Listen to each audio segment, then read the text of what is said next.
Yan, no? At mamaya buhos na rin naman to. And then napaka-importante yan na hindi natin tinitipid yung bakal dyan para sa ating unang start ng ating pundasyon. Ayan, yung ating tie beam, then yung aparelya na pinag-uupuan ng ating mga poste. Napaka-importante kasi yan yung maglo-load ng ating mga second floor na gagawin.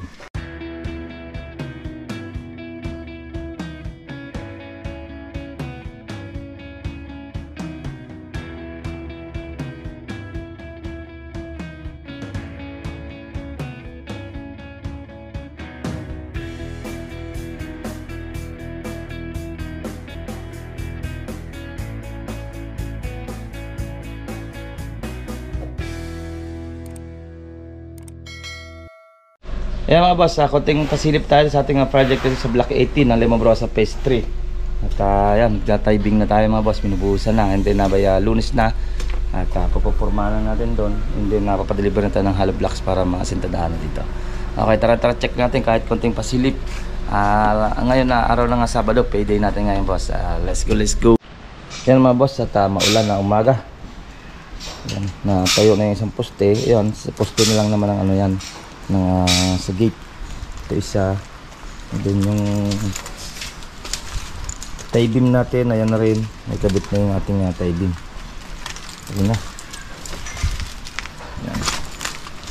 Subusan na lang naman yan, tie beam na yan. And then yung ating dowels, ayan, tinatayo natin, tatlong dowels lang naman to, gawin natin. Okay, ayan, yung mga tie beam na yan, napaka-importante yan kapag naka-slab tayo or second floor o nakaabang sa second floor, nakatibing tayo para safety na yung ating poste hindi gagalaw, para hindi mag-crack yung bawat ball natin. Okay, tibing na yan. Ito, bubuksan na lang naman yan. Ito pagkabuhos, saka pupormahan yung kanyang dito, yung wall niya dito, concrete, bago tayo mag-hollow blocks kasi mataas yung lupa. Yan, no? At mamaya buhos na rin naman to.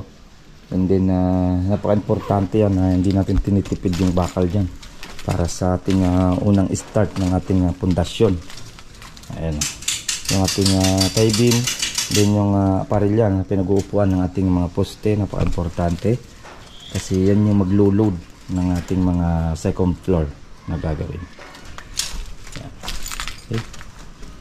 Yan, animan ang ating ginawa, 16mm tsaka 12mm. Okay. Yan, pag nabuhusan na yan, hollow blocks na yan, bubuhusan pa natin yon. Then hollow blocks na rin, close na pa second floor na, pabuhos na tayo ito. Preparasyon, hindi babakbakin na natin yung beam dito, hugutin natin yung beam nito, hindi natin kailangan magkaroon ng poste pa dahil may poste naman talaga yan dyan. Dito meron din, doon meron din yung poste kaabang. Yan, okay. Hugutin na lang natin dahil kung magpupusti pa tayo, medyo sisikip na tong garahe dahil meron tayong firewall dito sa gilid na to. Ayan mga boss, start na tayo para sa ating beam. Bubutan na yung ating beam dito para sa extension. Okay, ayan yung beam natin, tapos pupusti na lang tayo doon sa dulo para sa ating bakod, pero yung dediretso na natin yung slab nila dyan. Okay, hindi na sunod nyan, baya Lunes na deliver na tayo ng hollow blocks para ito, pwede ng hollow blockan yan. Importante yan na pag nag-slab tayo, automatic meron tayong tie beam. Ang purpose ng tie beam na yan, para hindi gumalaw yung ating pundasyon, kumbaga nakakonect. Okay, ito buusan na lang naman natin ito mga boss. Yan, yan sabi kong tataas na lang natin yung buhos dyan. Pupormahan na lang naman yan. Okay, yan, kunting pasilip natin dito sa block 18 ng Limabrosa Phase 3. Yan mga boss, yan ang ating kunting pasilip dito sa ating project pa rin ng Limabrosa Phase 3 ng block 18 ng Jasmine. At next pasilip natin by Monday na mga boss, siguro itong block 22 naman ng Limabrosa Phase 3. Okay, hanggang dito na lang mga boss, at ingat tayo. Bye bye. Ito pong J Uragon Vlog, napakaganda po ng channel na ito, no?